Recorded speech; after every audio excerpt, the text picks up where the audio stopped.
নমস্কার। আমাদের মাননীয় এবং মানবিক মুখ্যমন্ত্রীকে আমাদের ফ্যামিলির তরফ থেকে শুভেচ্ছা এবং অভিনন্দন জানাচ্ছি।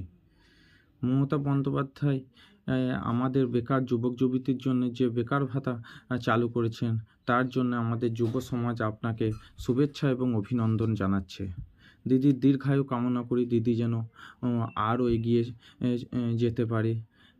আমাদের যুব সমাজকে দিদিকে ভোট দিয়ে আরও শক্তিশালী করে আবার মুখ্যমন্ত্রী হিসেবে নির্বাচন করতে চাই। সেই জন্যই যুব সমাজকে এগিয়ে যেতে বলছি।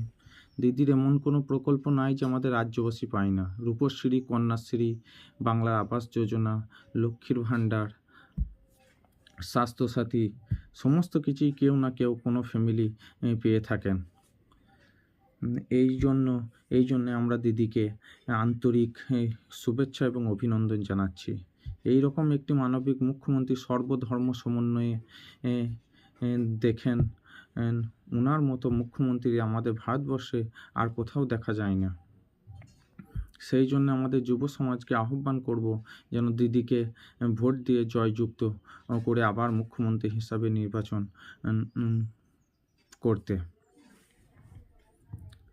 আমার ফ্যামিলির তরফ থেকে দিদিকে শুভেচ্ছা এবং অভিনন্দন জানাচ্ছি। আমার ফ্যামিলি সমস্ত কিছুই ওই দিদির প্রকল্প পায়, যেমন কন্যাশ্রী, যুবশ্রী, লক্ষ্মীর ভাণ্ডার, রূপশ্রী, বাংলার আবাস যোজনা, স্বাস্থ্যসাথী সমস্ত সুবিধাই মমতা বন্দ্যোপাধ্যায় প্রকল্পের মধ্যে পেয়েছেন। সেই জন্য দিদিকে আমাদের ফ্যামিলির তরফ থেকে আন্তরিক শুভেচ্ছা এবং ভালোবাসা এবং দীর্ঘায়ু কামনা করছি। নমস্কার। মমতা বন্দ্যোপাধ্যায় জিন্দাবাদ।